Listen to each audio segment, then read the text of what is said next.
నమస్తే. మొన్న కేసీఆర్ బయటకొచ్చిండు. అనేకమైనటువంటి మాటలు మాట్లాడిండు. ఇక నేను పొడి చేస్తా, పేలు చేస్తా, తోలు తీస్తా, తొక్క తీస్తా అని చాలా ముచ్చట్లు చెప్పిండు. ఇక మరి కేసీఆర్‌కి ఏమైనా జ్ఞానోదయం అయింది కావచ్చుగా.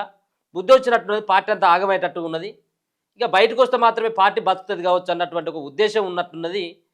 అసెంబ్లీ సమావేశాలు జరుగుతా ఉన్నాయి కదా! ఇక అసెంబ్లీ సమావేశాలలో ఏమైనా మాట్లాడతాడు కావచ్చు అని చెప్పేసి అందరూ కూడా ఎక్స్‌పెక్ట్ చేసిండ్రు. ఎందుకంటే ఆయన మొన్న ప్రెస్ మీట్ పెట్టిన తర్వాత చాలా బీరాలు పలికిండు. మొదటి నుంచి అట్నే ఉంటుంది.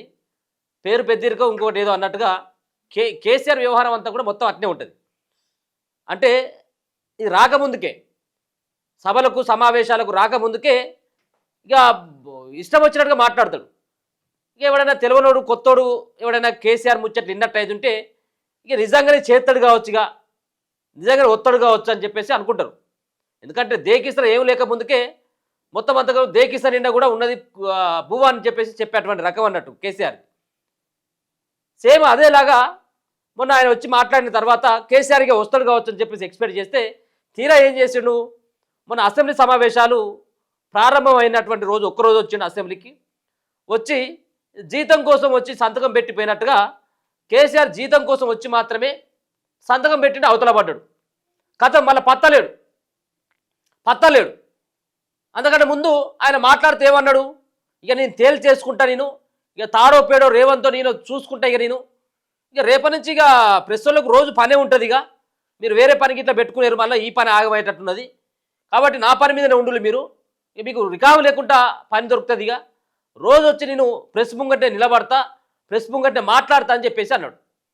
కథం అది చెప్పుడు గుత్త. అది ఒక రోజు మాత్రమే మాట్లాడిండు, అవతల పడ్డాడు. వచ్చిండు అసెంబ్లీ సమావేశాలకు. ఎక్కడి నుంచి ఒకరోజు ముంగట్టే వచ్చిండు. ఫామ్ హౌస్ ఎర్రవల్లిలో ఉన్నటువంటి ఫామ్ హౌస్ నుంచి నందినగర్కి వస్తే ఒక పెద్ద వార్త. ఇక వచ్చిండు సారు తురుంఖాన్ వచ్చిండుగా. ఇక మొత్తం అంతా కూడా ఇక తెంపుతాడు, మొత్తం ఏదో పొడి చేస్తాడని చెప్పేసి అనుకున్నాం. ఈయన పొడి చేసు లేదు, తెంపేసు లేదు. కథ నందినగర్ నుంచి అసెంబ్లీకి బయలుదేరిండు. ఫైల్ మీద సంతకం పెట్టిండు, రేవంత్ రెడ్డికి నమస్కారం పెట్టిండు. గంతే. ఇంకా మిక్కిలు ఏం చేసిందా? ఒక మాట అన్నా, కుయ్యం అన్నాడా, కయ్యం అన్నాడా? ఏమి లేదు, దగ్గుడు లేదు, ముచ్చట్లేదు, మాట లేదు. కనీసం అక్కడ అసెంబ్లీకి వచ్చి చనిపోయినటువంటి ఎమ్మెల్యేలకు ఎమ్మెల్సీలకు సంతాప తీర్మానాన్ని ప్రకటించి కనీసం సంతాపం కూడా తెలపలేదు. కథం ఎల్లుండి కారులో ఎక్కిండు, అవతల పడ్డాడు, నందినగర్ చేరుకుని నందినగర్ నుంచి మళ్ళీ చలో ఫామ్ హౌస్లో పడ్డాడు. కథం మళ్ళీ ఇప్పుడు అసెంబ్లీ సమావేశాలు జరుగుతూ ఉన్నాయి. మరి ఎందుకు రావు నువ్వు? దేనికోసమని రావు? నువ్వు ప్రజల సమస్యల గురించి మాట్లాడేటువంటి వ్యక్తి కాదా? 2 సార్లు నీకు నమ్మి ఓట్లేసిండు తెలంగాణ ప్రజలు. 3ఓసారి కూడా నిన్ను మూలకు పడేసిండు. అది కూడా ప్రతిపక్ష హోదా ఇచ్చిళ్ళు. నువ్వు ప్రధాన ప్రతిపక్ష నేతగా ఉంటూ ఒక్కరోజు అసెంబ్లీకి వచ్చి ప్రభుత్వాన్ని నిలదీయవైతివి. నీ తప్పులని ఏమైనా వాళ్ళు ఎత్తి చూపుతారు కావచ్చు, నువ్వు చేసినటువంటి తప్పులపైన నిలదీస్తారు కావచ్చు. ఎక్కడ నా ఇజ్జత్ పోతుందో, నా సిగ్గుపోతుందో అన్నటువంటి ఉద్దేశంతో వత్తలేవా? లేకపోతే నిజంగా చేతనైతలేదా? ఏదో ఒకటి ప్రజలకు సమాధానం చెప్పు. నువ్వు గజ్వేల్ ఎమ్మెల్యేవు కాకపోతే నీ మాట అడగపోతాం. నువ్వు నిజంగా ప్రతిపక్ష నేతవు కాకపోతే ఈ మాట అడగపోతాం. కానీ నువ్వు ప్రతిపక్ష నేతగా ఉండి ఏ ఒక్కరోజు ప్రజల గురించి మాట్లాడబోతివి? నీ గజ్వేల్లో ఉన్నటువంటి ప్రజల కోసం మాట్లాడబోతివి, నీ నియోజకవర్గ అభివృద్ధి కోసం మాట్లాడకపోతివి. మరి ఎందుకు? ఏం పనికి నువ్వు ఏం పనికి అంటున్నావు? నీకు గన్మెన్లు, నీకు ప్రభుత్వం నుంచి వచ్చేటువంటి కార్లు, ప్రభుత్వం నుంచి వచ్చేటువంటి జీతం, ఇవన్నీ కావాలి. కానీ ప్రజల సమస్యలు మాత్రం పట్టాయి. ఎవరి సమస్యలు పట్టాయి? నియోజకవర్గాన్ని పట్టించుకోవైతివి, కార్యకర్తలను పట్టించుకోకపోతివి, ఫామ్ హౌస్కే పరిమితం అయిపోతివి. మరి తోలు తీస్తారన్నావు.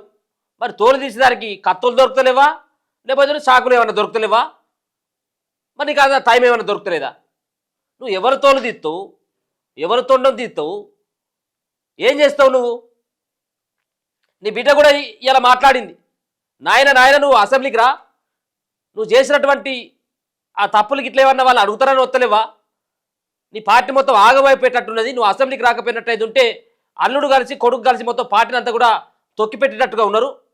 ఇంకా పిల్లబచ్చగాలకు పిల్లకాకులకు కనుక సమయాన్ని ఇచ్చినట్టయితే ఉంటే పార్టీ మొత్తం ఇజ్జత్ పోతా ఉన్నది. నువ్వు పోయి కనీసం అసెంబ్లీకి పో. నువ్వు చేసినటువంటి తప్పు ఏమన్నా ఉన్నట్టయితే ఉంటే ఒప్పుకో, ప్రజల గురించి మాట్లాడమని చెప్పేసి నీ కడుపులో పుట్టినటువంటి బిడ్డ చెప్తా ఉన్నది. ఆమె చెప్తా ఉంది కల్వకుంట్ల కవిత, నీ బిడ్డ. సరే మీ పార్టీకి నీకేమన్నా వ్యతిరేకం కావచ్చేమో కానీ నీ కడుపు నుంచి పుట్టింది కాబట్టి నీ బాగా కోరుకుంటుంది కావచ్చేమో. నీ బిడ్డన కనీసం చెప్పింది అసెంబ్లీకి పో డాడీ, నాయన అసెంబ్లీకి రాజరా, వచ్చి సమస్యల గురించి మాట్లాడమని చెప్పేసి అంటా ఉన్నది. మరి ఏం పట్టింపు ఉన్నదా నీకు? ఏమైనా పట్టింపు ఉన్నదా నీకు? నీకేమన్నా అలిగినట్టయితే ఏదో అత్తగారి ఇంటి మీద అలిగినట్టుగా చేస్తాను, కొత్తాలు లెక్క చేస్తాను నువ్వు. కొత్తాలు నువ్వు తెలంగాణకి ఏమన్నా నువ్వు నేను ఓడగొట్టిండు కాబట్టి ఇక వాళ్ళు మరి చెప్పినప్పుడల్లా ఇది నా తప్పేం కాదు, ప్రజలు అనుభవిస్తూ ఉన్నారు, ప్రజలకే తెలిసి వస్తుంది. ఇదేం తప్పలేదు. 10 ఏళ్ళ కాలంలో పురుషోత్తం పనిచేసినావు తెలంగాణ రాష్ట్రానికి. ఇక నీ అంత మేధావి ఎవరు లేడు, అపర మేధావి కదా నువ్వు. 80,000 పుస్తకాలు చదివినటువంటి అపర మేధావి అని అనుకుంటావు కదా. కాబట్టి నన్నే ఓడగొడతారా అపర మేధావిని అన్నటువంటిది అత్తగారి మీ ఇంటి మీద అలిగినట్టుగా ఇలా కేసీఆర్ తెలంగాణ ప్రజల మీద అడుగుతాడు. నువ్వు అడిగినా ఏం కాదనుకో, కానీ నిన్ను ఎందుకు అడుగుతున్నావు అంటే నువ్వు ఒక బాధ్యతాయుతమైనటువంటి పదవిలో ఉన్నావు. నువ్వు ఆ పదవికి రాజీనామా చేసి ఎమ్మెల్యే పదవికి రాజీనామా చేసి నువ్వు ఫామ్ హౌస్లో పండుకో. నువ్వు ఆడికిడికి ఫామ్ హౌస్లో 300 ఎకరాలు ఉన్నటువంటి ఫామ్ హౌస్లో అక్కడికి ఇక్కడికి బొర్రు పడుకొని బొర్రు. నేను కనీసం పట్టించుకొని కూడా పట్టించుకో తెలంగాణ సమాజం. కానీ ఇలా నువ్వు ఆ హోదాలో ఉండవు కాబట్టి అడుగుతా ఉన్నావు. ఇంకొక రకమైనటువంటి ఒక వాదన కూడా వినబడతా ఉన్నది.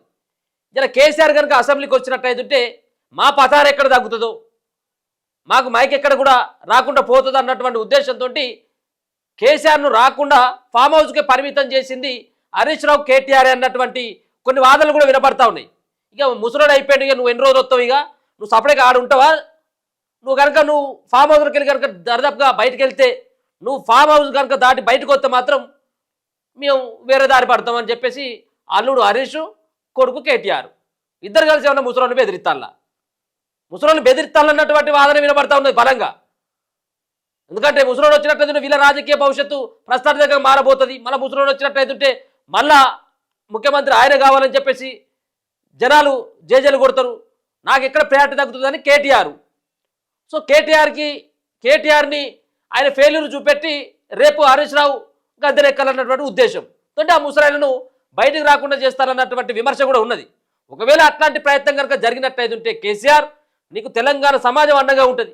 నిజంగా నా కొడుకు నన్ను బయటికి రాకుండా చెప్పిస్తా ఉండు, నా అల్లుడు బయటికి వస్తే మాత్రం నేను వేరే దారి చూసుకుంటా, లేకపోతుంటే నీ బండారం అంతా బయట పెడతానని చెప్పేసి నన్ను హెచ్చరిస్తా ఉన్నాడు, భయపెట్టిస్తున్నాడు అని చెప్పేసి ఏమన్నా కనుక ప్రజల ముంగడికి వచ్చి తప్పైపోయింది, నేను ఏమన్నా 10 సంవత్సరాల పాటు చేసినటువంటి పని అంతా కూడా తప్పే అయిపోయింది అని చెప్పేసి నువ్వు క్షమాపణ కోరితే ప్రజలు కూడా నిన్ను యాక్సెప్ట్ చేస్తారు. ఆ ముచ్చటనే చెప్పు బయటకు వచ్చి.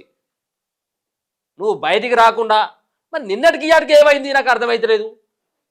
మంచిగానే ఉన్నావు కదా, మంచిగానే ఉన్నావు. సరే మొన్నేమో ఎలక్షన్లో ఓడిపోయిన తర్వాత బాత్రూంలో కాలు జారి పడ్డవా లేకపోతే నీ కొడుకు నూకెత్త పడ్డవా నాకు తెలియదు. కానీ సరే మొత్తానికైతే నడవిరికి ఏదో దావకల్లో పడ్డావు, ఆరోగ్యం మంచి లేదు కాబట్టి రాలేదంటే ఓకే ఓర్చుకున్నావు.